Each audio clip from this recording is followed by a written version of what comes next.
Fundamentally, it can be said that a community is made up of people. True, there are businesses, schools, town halls, infrastructure, etc. But it's people that make all that run. And it's a certain kind of people that think and see and do things differently from the rest. Those are the leaders, the visionaries, the doers. Hearst has certainly had its share of those. It's those leaders and visionaries and doers that have made Hearst the kind of place that so many choose to call home.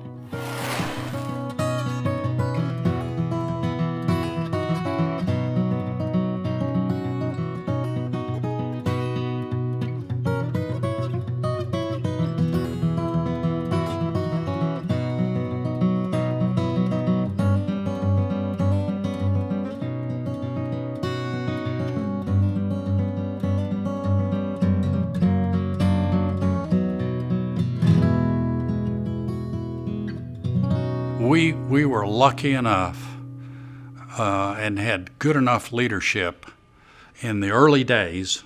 Bob Hampton, Russell Johnson, he was mayor. Herman Smith was mayor. When these younger, older fellas now, but when they were young guys, they were fired up about making this one heck of a place. And it's just been about leadership. Those people, to see them still active and of that generation where they're so loyal and so committed, those are people that inspire me because I love that generation.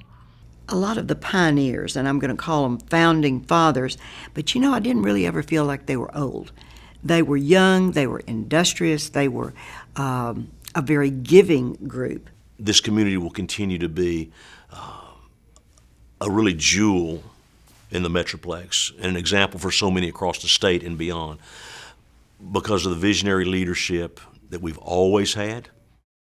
In the beginning, the mayors were appointed by the council, and then I think Russell Johnson was the first to be elected by the people.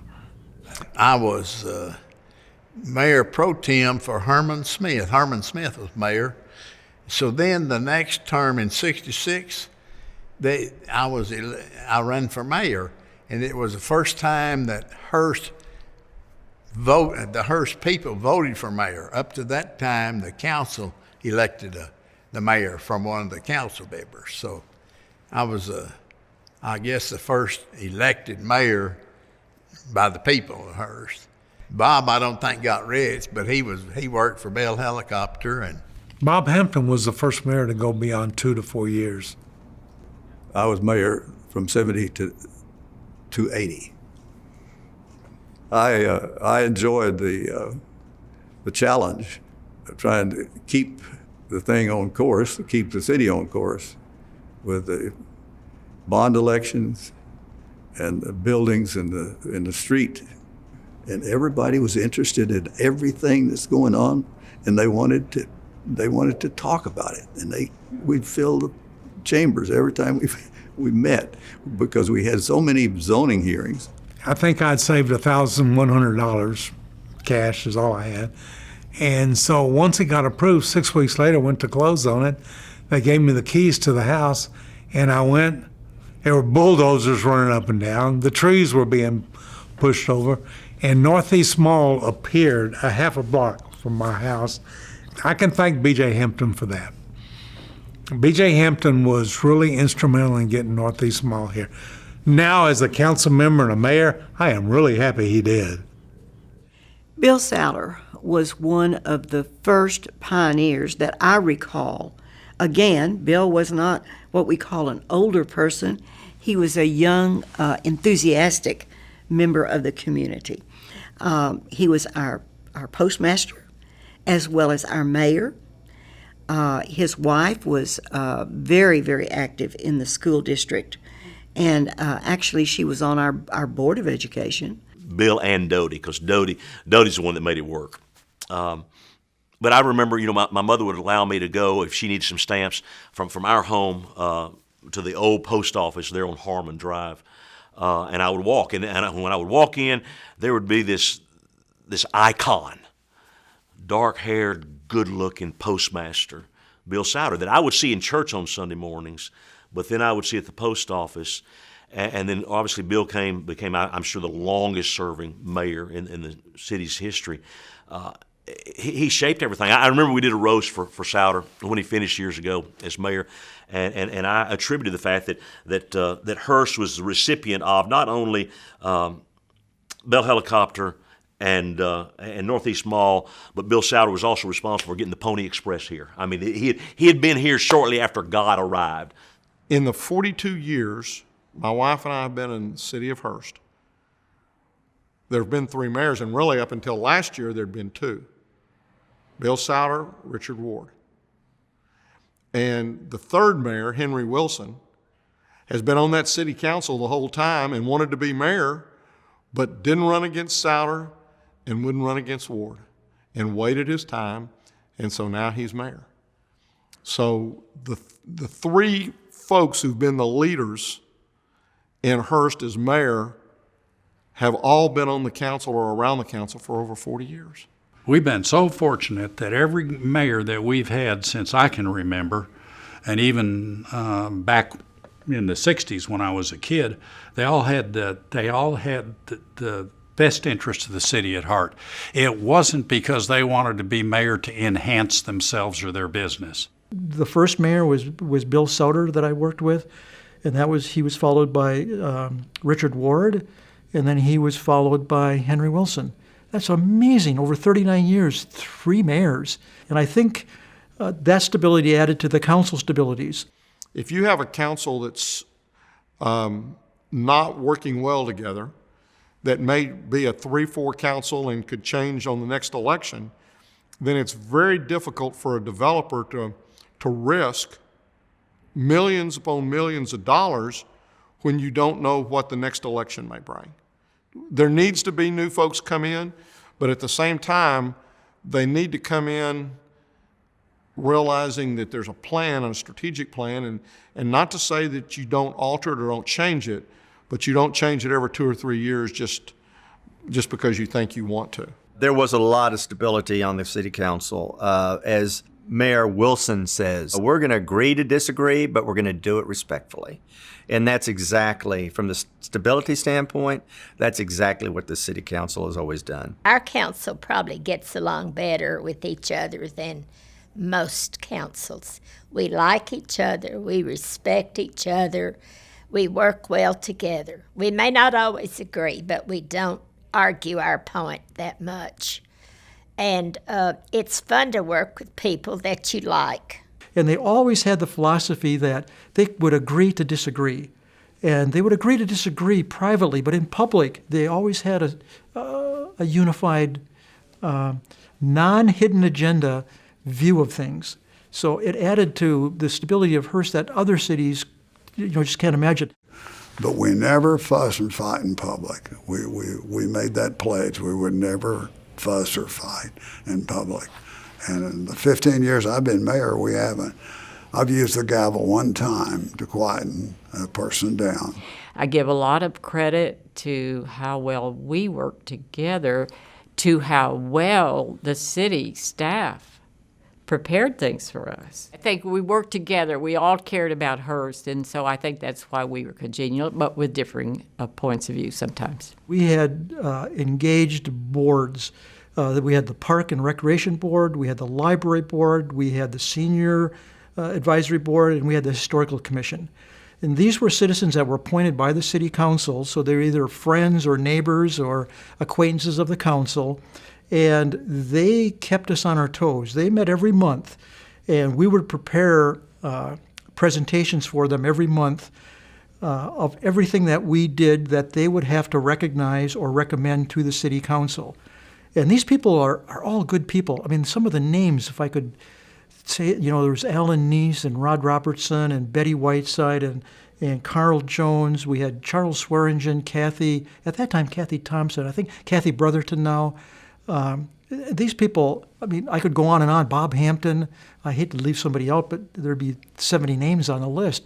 We're all engaged in helping us do our job. Charles Swearingen had a long tenure, also longer than I probably. He was a park board person. and chair of the park board, and then on the council. And he just do a lot of things. If he didn't know, he'd go find out. He had a slide rule in his pocket. Charles Swearingen, Councilmember Swearingen, served 30 years. Bill Souter served 28. I served on the council for 33 years prior to running for mayor, and then I've been mayor. I'll be coming up on my 5th year as mayor. 2013, we were honored by being the best city council in Texas by the Texas City Management Association. You're not trying to do things for today. You're trying to do things to make sure things are good tomorrow and the next day. Herman Smith started as a line worker at Bell Helicopter, and he built a house on the side. Then he built 2 houses. Then he built a lot of houses. And finally, and John Barfield was his partner, used to be Smith Barfield Homes. Herman Smith was working at Bell Helicopter, and so was John Barfield. But Mr. Smith started selling houses right across from Bell Helicopter in Southhurst back in the late 50s, early 60s when Bell Helicopter came to town. And he would make $100 on every house that he sold. Herman started with this real estate, and he started selling houses out on the line out at Bell. And he would give people $50 for referrals. Well, Mr. Barfield thought, wow, that's great money based on what they were making on a weekly basis. So he asked Mr. Smith if he could sell a house for him. And he told John, yep, for every house you sell, I'll pay you $50. And then Mr. Smith kept $50. And so that's how they started building in this area. He built a little real estate office, save the money, and he used to go down there and sit, wait for customers to come by so he could sell them. Herman was always out making deals. One of the real movers and shakers in this community back in the late 60s and 70s and early 80s is a gentleman by the name of John Barfield, who lives just a block away from me. He owned from all of Harwood, from Precinct Line to Brown Trail. Those 2 gentlemen probably did most for the growth of the infrastructure than anyone. Herman Smith was a builder, and he built a lot of homes all over. I was talking about this yesterday, he named the streets for his family, because there's a Patsy and a Carla. Herman was he was on the board that did the airport, and he was on the board that had to try to get Dallas and Fort Worth to go together. He said it only makes sense that we have this. There have been so many personalities in the city over the years. CA has been one of them, just a wonderful guy. He was a great personality. And Steve Moore, police chief at the time, started his career at CA's cooking chicken fried steaks. That's where he started his career. They'd had somebody go on vacation during the summer. So I ended up working from the time I was 13 all the way through high school. They were famous for the chicken fried steak. That's what CA's was famous for. And so I made a whole lot of chicken fried steaks growing up. The best homemade rolls you could ever get. And he did like sort of home cooking type stuff. Everybody knew CA. I mean, that was a restaurant to go to in Hurst. When you went out to eat, you go to CA's, and that's where you ran into a lot of people. I mean, we'd all get together on Friday night or Saturday night and go to CA's and eat. I mean, it was the only place in town to eat, and on Friday and Saturday nights you couldn't get in the place. But CA helped shape North Texas. CA served obviously as mayor here, later as city manager over at Northwestern Hills. I mean, he developed Iron Horse golf course. CA changed the face of this community. Dad wanted to semi-retire, not do the daily grind. We bought the store, C&S Hardware, in December of 1988.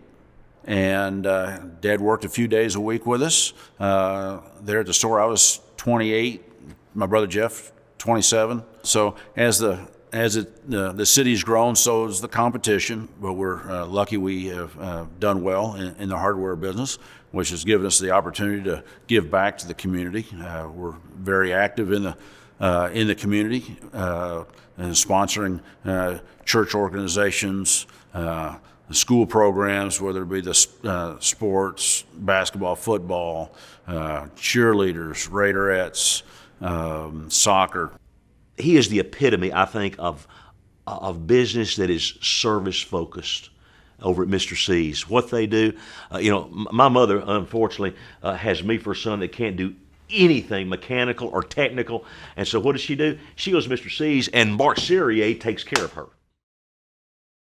Pat May, I frequently introduce her in various events as the queen of HEB ISD.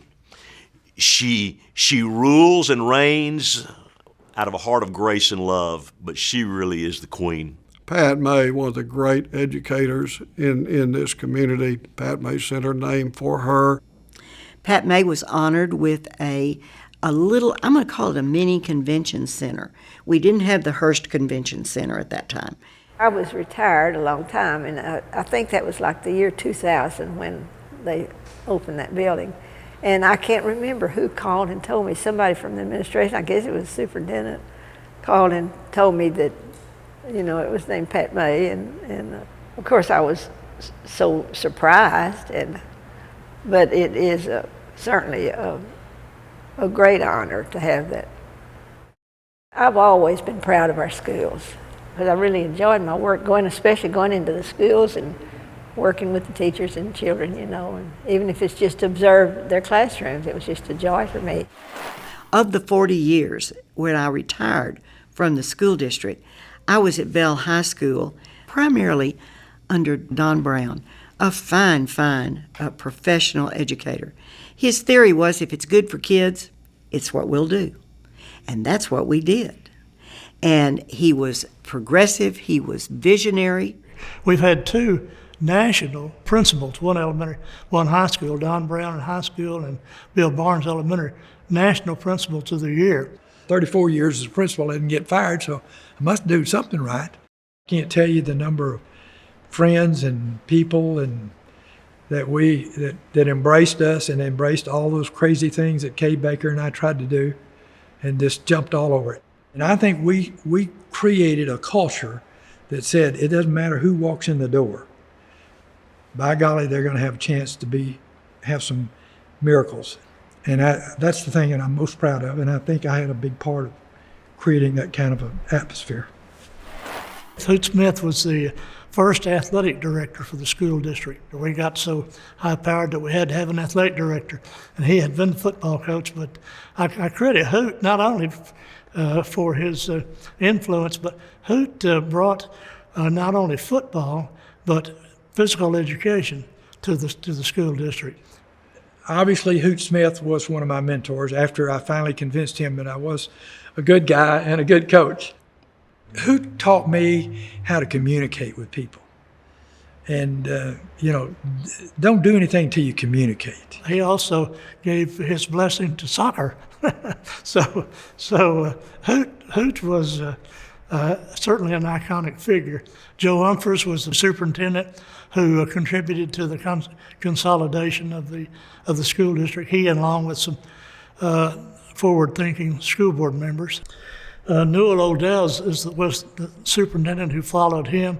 Newell was the one with the foresight to pick up all of the school sites that one day would be needed to build elementary schools and high schools. Newell Odell bought a lot of property for the school district, and I remember at that time, some of the community residents were just almost up in arms because money was being spent on all that property. Prior Reeves was on the school board when they consolidated HEB School District, and he was responsible for the school district that we have now. So he very much was important too. He lived in Hearst. Carl Jones taught me in Sunday school when I was in 8th grade at First Baptist Hearst. Was obviously a significant leader in the district when I came on the school board. Charles Wages really cared about students, cared about the community, and developed that caring attitude for students and parents as long as he was superintendent of HEB. So I think a lot of people will say that the great school district that HEB became because of the foundation that Charles Wages laid. Isom Chapel, it was a country church, and they had the revivals in the summertime like everybody did. You know, all the Protestants, they'd have a revival and such. And they had some children, a few youth, but it was just a family church, and started by this preacher, Reverend Isom. When Bell Helicopter came in, they moved in on Harmon Road, the church did. Then when they came on up here to the present location, it was the First Methodist Church. Then the Methodist Church went with the Evangelical Brethren, and then the African American Methodist Church came together and united, so then it became the United Methodist Church. Edna Anderson was a member of our church, and she was an original person here. Her parents came over from wherever they came from and settled there and got a lot of land. Edna Anderson and Reg, and they were some of the best people you'd ever want to know. I will tell you that from the very get-go, you know, Reg and Edna Anderson were founders of not only the Hearst, but also of that church. I knew them certainly much more from the church's perspective, but I remember that when we first went to the church, there was this gentleman that was in the Northex, and he would shake the hand of everybody who came through that door, and that was Reg Anderson. And I think everybody looked at Reg as being this, you know, he was the leader of the family, and he was the person that, you know, took care of everything. And then when he passed away, everybody realized that Edna was the woman behind the man. And Edna stepped up, and she did so much for our church. Those in city government, those in community service, they came from churches and from a perspective of faith that I think gave direction to value and integrity, a future focus. The city of Hearst, for example, has always been progressive. But so much of that arrived, I think, out of a sense of faith.